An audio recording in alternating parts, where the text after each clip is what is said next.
This podcast is a quest for well-being, a quest for a meaningful life through the exploration of fundamental truth. Enlightening ideas, insights on physical, mental, and spiritual health. The inspiration is love. The aspiration is to awaken new ways of thinking that can lead us to a new way of being well. Welcome to Body, Mind, and Soul Healing Conversations.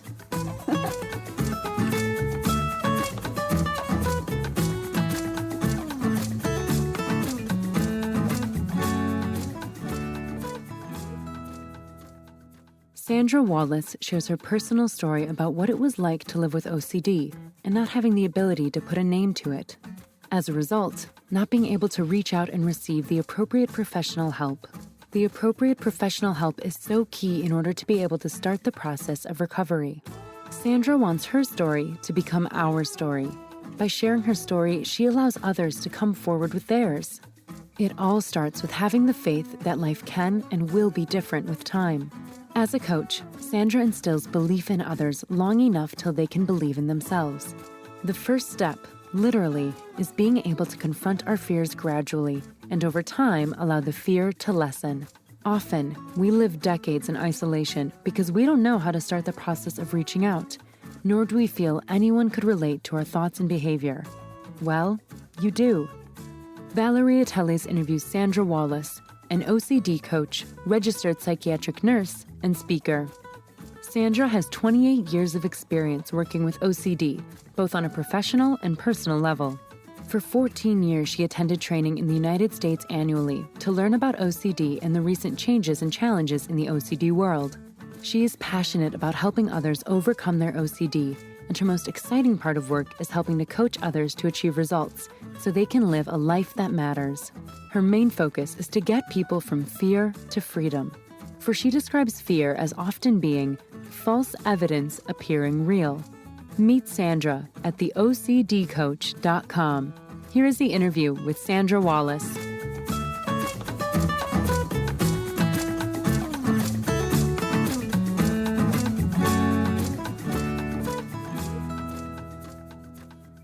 In your own words, who is Sandra Wallace? Sandra Wallace is a girl that lived 27 years of her life with OCD before sharing it with the world. What is OCD, Sandra? OCD is obsessive compulsive disorder, and it affects about 2 to 3% of the Canadian population. And with the OCD, it's a lot of unwanted, impulsive, intrusive thoughts or images that we struggle with. How do you define mental health? How would you describe the state of being mentally healthy? Well, a lot of people think just the word mentally means it's just a mindset, but really it encompasses everything holistically, mentally, spiritually, emotionally, physically. And I think it's very intertwined. You cannot really have one without the other. So we really need to address all aspects of it. And what would that look like once we have addressed all of these components, and how would the mind manifest? What would that look like in a way? I'm trying to picture or visualize, what a mentally healthy person would look like or behave like. I think we would, people, when they feel comfortable about themselves and they're able to show, I often think about vulnerability. If they're able to show their vulnerable side and not be concerned about how people are judging them, because we live in such a society where people are quick to judge. And if we're vulnerable, we feel that people will judge us. And there's a lot of uncertainty and risk and emotional exposure when we do show our vulnerable side. But I think it's necessary to be able to understand who we truly are. Oh, wow, Sandra. I love that. I love that answer. I love that idea. I love everything about it because it makes sense to me. It resonates true. This idea of being perfect, it just doesn't work. It never does, right? The perfectionism. That's right. And we often, when we feel that we're vulnerable or exposed emotionally, we're actually showing a lot of courage. And people don't seem to recognize it as courage. They see it as a form of weakness. But I always tell people ask for help, because asking for help doesn't mean you're weak. It actually is an opportunity to maintain your strength. Wow. Yeah. What a beautiful message and an important one. I agree. So I wonder why we have come to live in such a way with this fear of being ourselves, our authentic self. Do you have some ideas? I think a lot of insecurity around being our natural selves. I think social media portrays us to be something that we may never even be able to achieve. And so, therefore, we go out of our way to avoid the situations that may make us that vulnerable. And I know that a lot of people are looking to others for validation and acceptance, but I think that people just need to really open up and be true to themselves, number one, and then others will, and realize that others may or may not accept them for who they are. But to live a life without purpose or live a life that others want you to lead, you'll never really get the full fulfillment. Yeah, so true. Yeah, you mentioned social media. Would you expand that to television, to mainstream TV? Yeah, and that whole immediate gratification with television. I don't have TV for that reason. Wonderful. Yeah. Because there's so much of the media portrays of what we should be like. But I think it's all around us. Even when you talk social media, the likes, the followers. I know when I started, the people that were working with me on my website said you have to buy followers. And I said to myself, they said, just even if they're fake followers. And I said, I don't want anything fake in my business. I want it to be organic in nature. Yes, that has a lot to do, it sounds to me, with courage, as you said, and trust, right, Sandra, too. Mm. It seems like we are trusting, would you say ourselves or something beyond that? Well, you mean trusting ourselves in what regard? Sorry. And becoming more natural and open to life, Yeah. not being afraid Hmm. to be vulnerable. Yes, for sure. Yes. I always remember a quote by one of my mentors he had said, don't let other people's opinion of you become your reality. And that spoke volumes to me. And that's probably one of the deciding factors that allowed me to move forward and share with the world about my OCD. So, this might be a good time to talk about it. Talk to me for a moment about your healing journey, living with OCD and not being able to label what was happening. It was really frustrating because I knew there was something wrong, but I couldn't put a label. And I don't want to say label in the way of stigmatizing, because a lot of people do put labels on others. But I always said the label was just an opportunity for me to find out what my diagnosis was, and therefore be able to have the appropriate professional help and intervention to be able to overcome it. So I had gone to many doctors and visited many walk-in clinics, and it didn't matter which clinic I went to. Everyone acknowledged that I needed help, but then that's where it was left. They couldn't tell me what it was I had or what they were going to do to intervene to help me get past it, until 1995, when I met Dr. Vivian Rowan in Winnipeg, Manitoba. And within one short visit, she was able to tell me that I had OCD. And she put those pieces of the puzzle together very quickly based on my symptoms. And what are the symptoms, Sandra? Well, the symptoms can vary. Unfortunately, or maybe now I look at it as fortunately, I've had every type of OCD, but some people can just focus on contamination OCD. Some have religious themes, scrupulosity, intrusive thoughts, hit and run OCD, where you drive and you feel you've hit pedestrians. And then there's the checking OCD, where you check appliances, check doors. There's many types. And I'm finding that now in the last several years, there's more relationship OCD where people are doubting their relationship with their partner, so much so that they're looking at separation, divorces, when it's really, and not to minimize it, but it is a form of OCD. That's amazing. So, in all of these forms of OCD, or the symptoms are grounded in fear, would you say? Mhm. Fear is the basis? Yes, ultimately the outcome is fear, concerned about their reputation. Interesting enough that we talked about that earlier about other people's viewpoint. A lot of it comes back to what is the end result. For me, it was always ending up going to jail, and then as a result of jail, it would result in me dying because of my fear of going to jail. And when we talk about fear, I always remember the acronym FEAR is really false evidence appearing real. So a lot of our OCD is not real. It's what we've created in our mindset that has gotten to the point where we're terrified. So yeah, there is a lot of there's common themes throughout the types of OCD, but the individual, and they may fluctuate, they wax and wane, and there can be periods where it's only focused on one type, and then as soon as you start being able to overcome that, then another one, will present in place of that. Let me ask you a question about healthy fear. Is that something that exists? Do you acknowledge that kind of fear? Yes, and we all need to have fear and anxiety to some extent because that's our fight or flight mode, right? It helps us to stay out of danger or be able to be safe.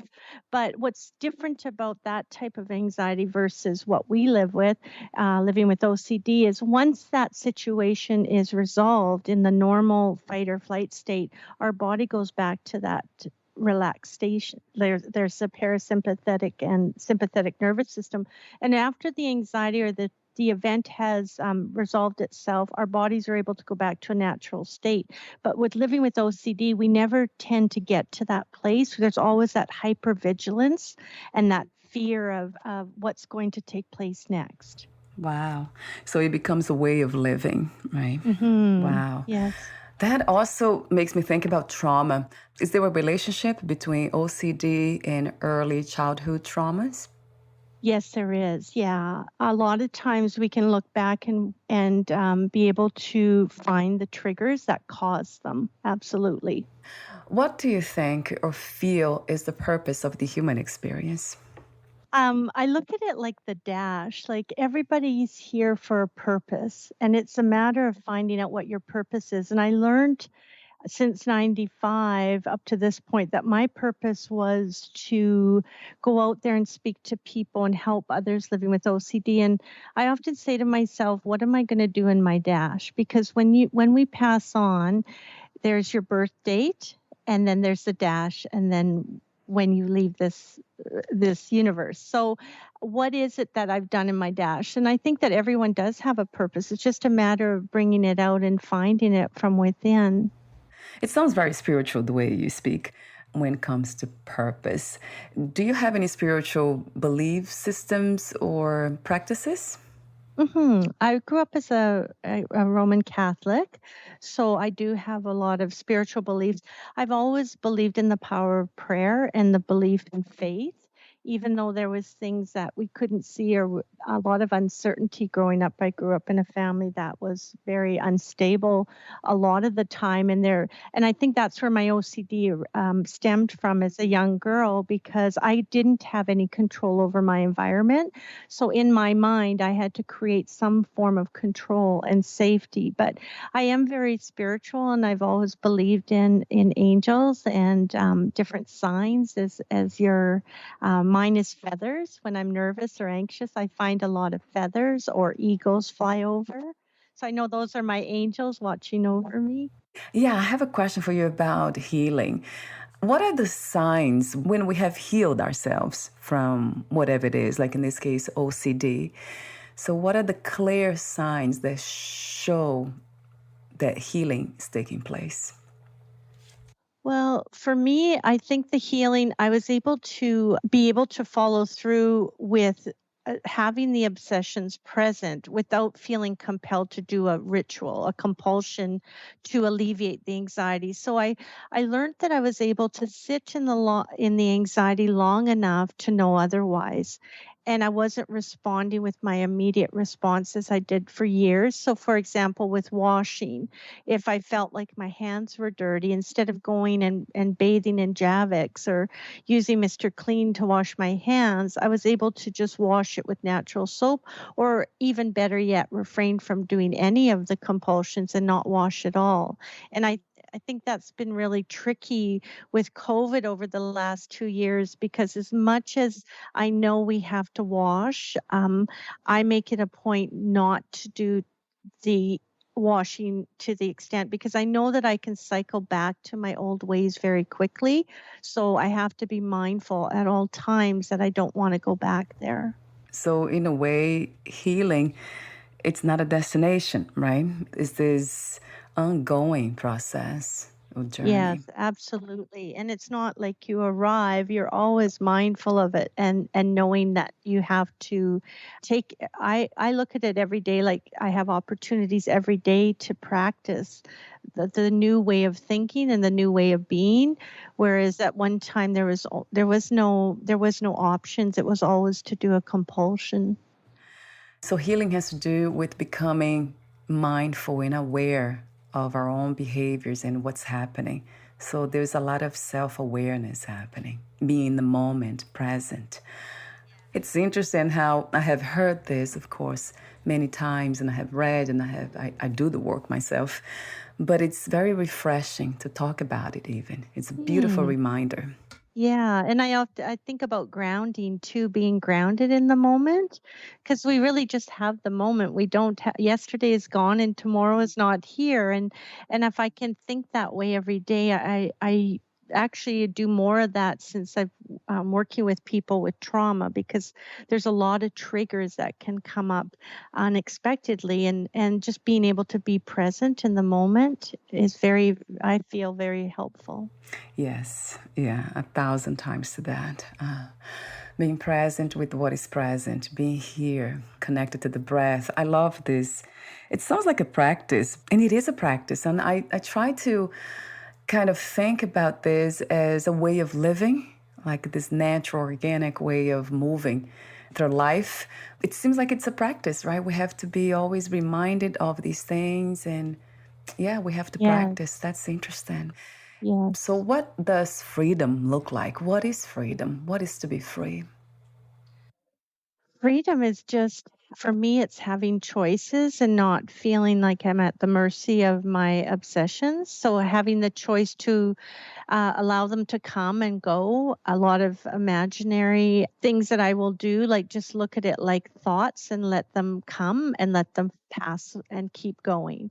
And so having the freedom to make choices and to spend my day doing productive things and giving back to the world. One of the best ways that I feel free is to be able to help others become free from their OCD. And that's truly my, probably my biggest blessing right now is, and that's my life mission, is to reach as many people as I can, to help them see that. So, what is like to work with you as an OCD coach, Sandra? Well, initially when I started, when the pandemic took place, I decided that I was going to, like, in times of adversity, I said to myself I was going to expand.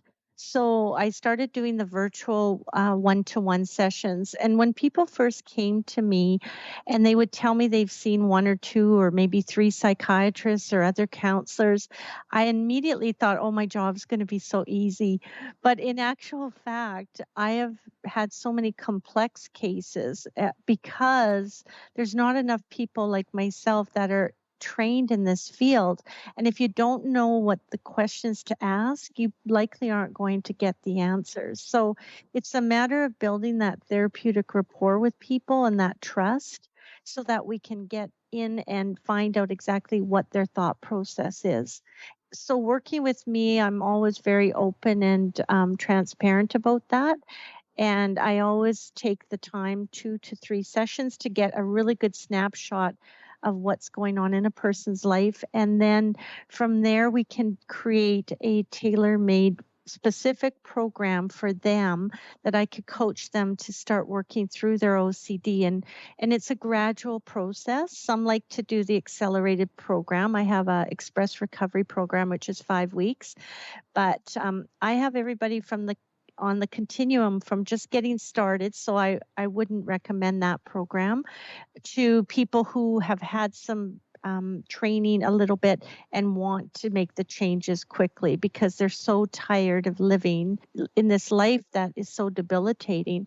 So if they are going to go on the Express Recovery Program, then we make a specific tailor-made program. And if they're not ready for that, or I don't feel that they would be good to do that at that starting point, then we can do one-on-ones until they get to a point. But either way, we can still achieve the same results. Some just happen at a quicker pace than others. And then we take the list of obsessions and compulsions and the anxiety related to each specific one, and we build what I call a SUDS level, subjective units of distress scale. And we list an anxiety from 0 to 10 with each item. If they are not able to do their compulsion, what would their anxiety level look like? And we tackle the smallest ones. I always tell people we need a foundation. That list of your OCD is our foundation to build on. Just like a house or anything else, you need to start with the foundation, and then we can build up. And over time, each person can see that they can make a difference in their life. They can refrain from doing their compulsion, but we need to start somewhere. And so we start with the least ones. And I always say there's no such thing as failure. We're just failing forward. We're moving forward. As long as we're building momentum and creating some momentum, then we're going to see results. So, is there a time frame to overcome the OCD disorder? It's actually its own disorder with the Diagnostic Statistics Manual. It's like our psychiatric Bible. It used to fall under the umbrella of anxiety disorders. There was 8 in total, and now we've taken out OCD, and it's its own category, and then post-traumatic stress and acute stress fall under trauma-related disorders. So yeah, it's its own entity, but there is no real start or end. Like I'm fast forward now 27 years, and I still have types of OCD that will come in, but I'm more equipped. I tell people that I will always have OCD, but OCD no longer has me in many aspects. So, and often what's unfortunate about this type of disorder is once you conquer one, often another one will take its place. But the beauty is it doesn't matter what type of OCD we have, the treatment modality remains the same. Cognitive behavior therapy, changing the way we perceive things, therefore our behavior changes, and as a result, it's therapeutic.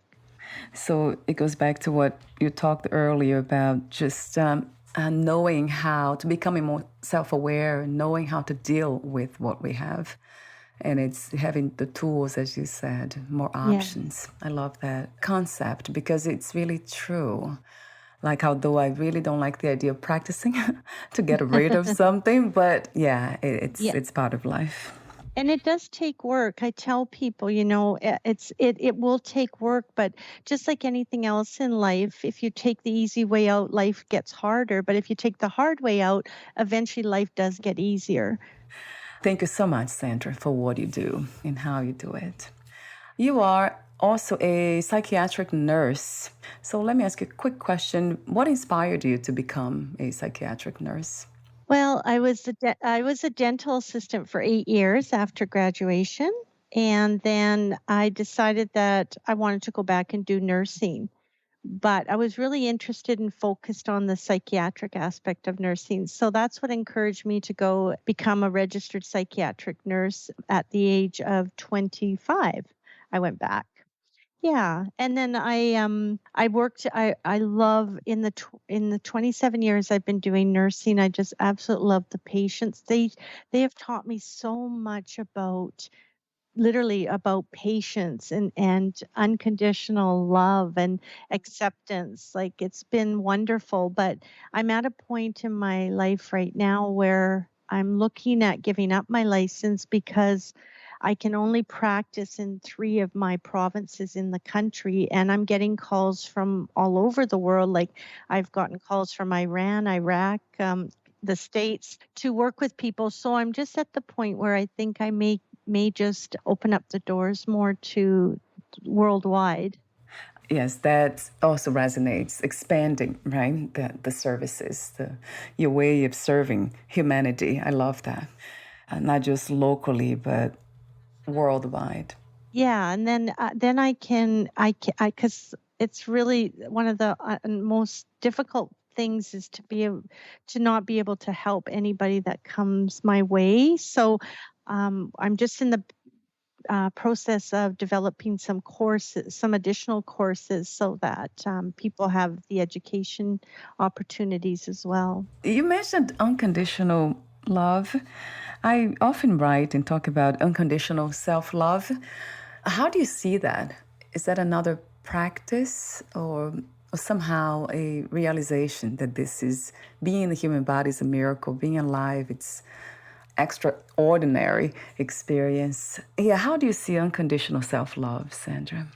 I really never saw it up till I started working really hard on my OCD and on my own self-worth, because I never thought I was worthy of love. Growing up, I never really experienced it much, so I was always in the just staying, trying to survive. I was in the fight or flight a lot of my life. So I never saw that till probably when I got married in 94, and I started to see it in my husband and in his family that there was another way of life. There was an opportunity to love yourself and say, you know what, you are enough. Even right here and now, I'm enough. I'm always trying to achieve and better myself, but I think we need to be self-accepting of who we are and where we're at as we go through the journey. Yes, a billion, trillion times to that. Knowing that this is fulfillment already to be here now.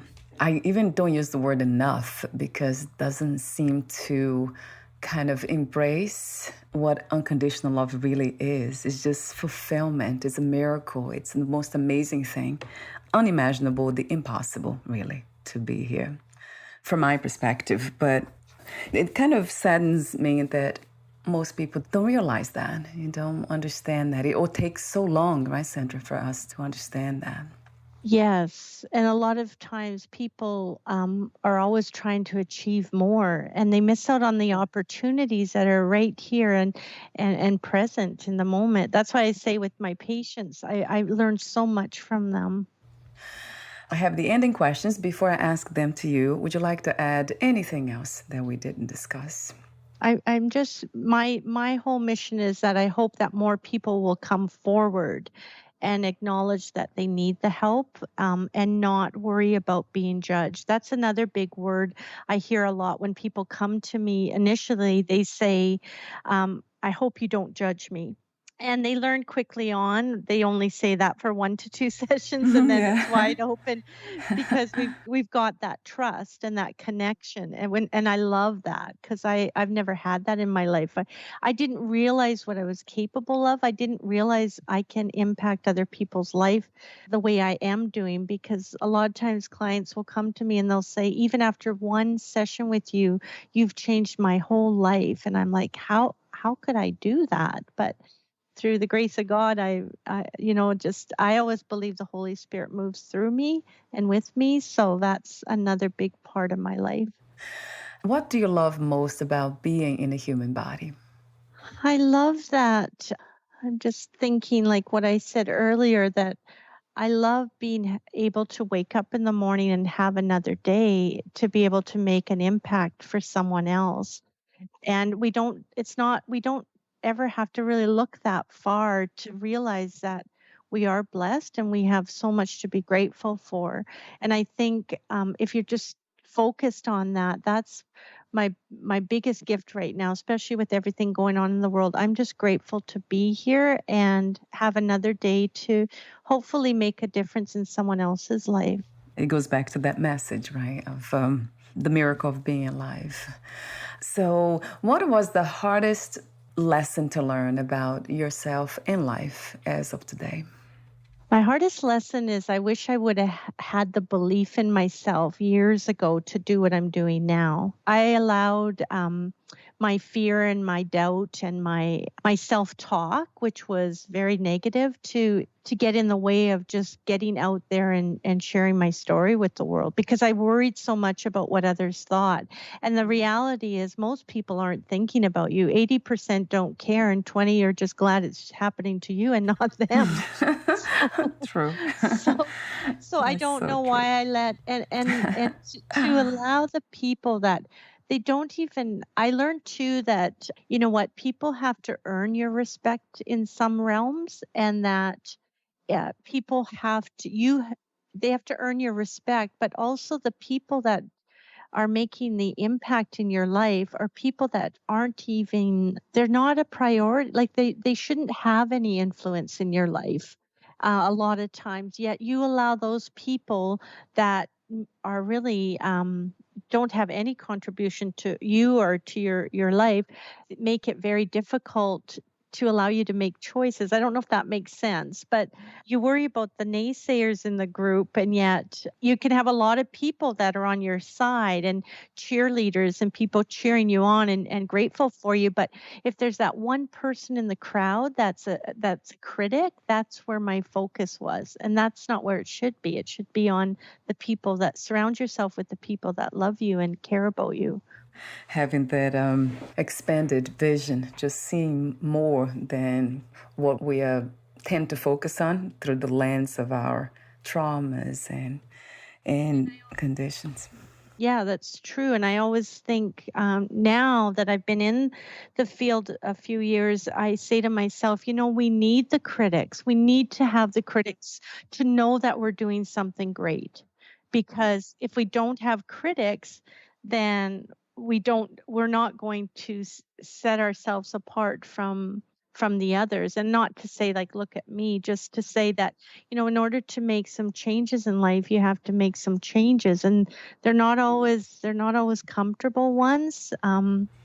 Yeah, that's a great point too, and it makes me think about how to overcome or embrace negativity, like coming from within and the outside.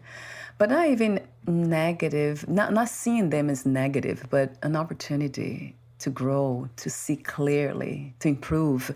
That's what I do. I really practice to see challenges as a way of growth, of shifting from one perspective to another.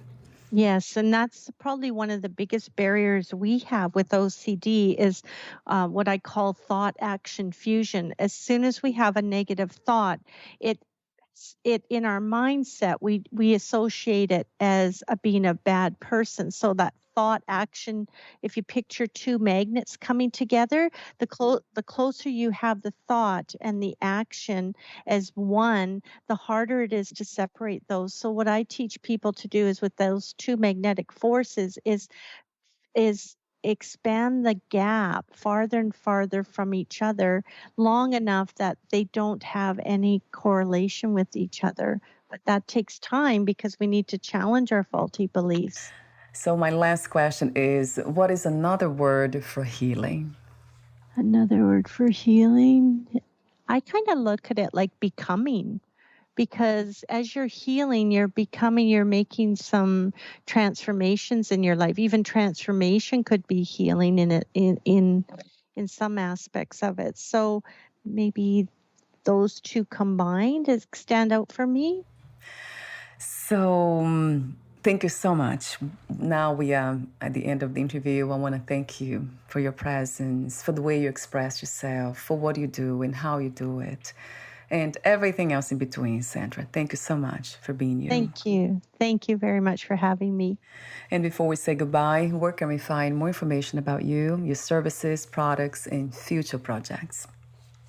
I have a website, www.theocdcoach.com, and my email is info@theocdcoach.com, and my number, you can reach me at 1-204-295-4408.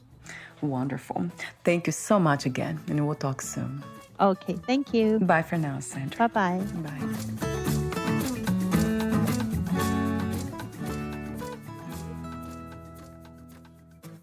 Thank you for listening. To learn more about Sandra Wallace and her work, please visit theocdcoach.com.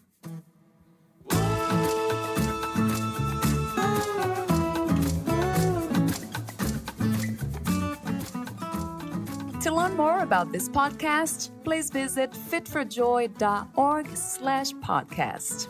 Thank you again for listening, and bye for now.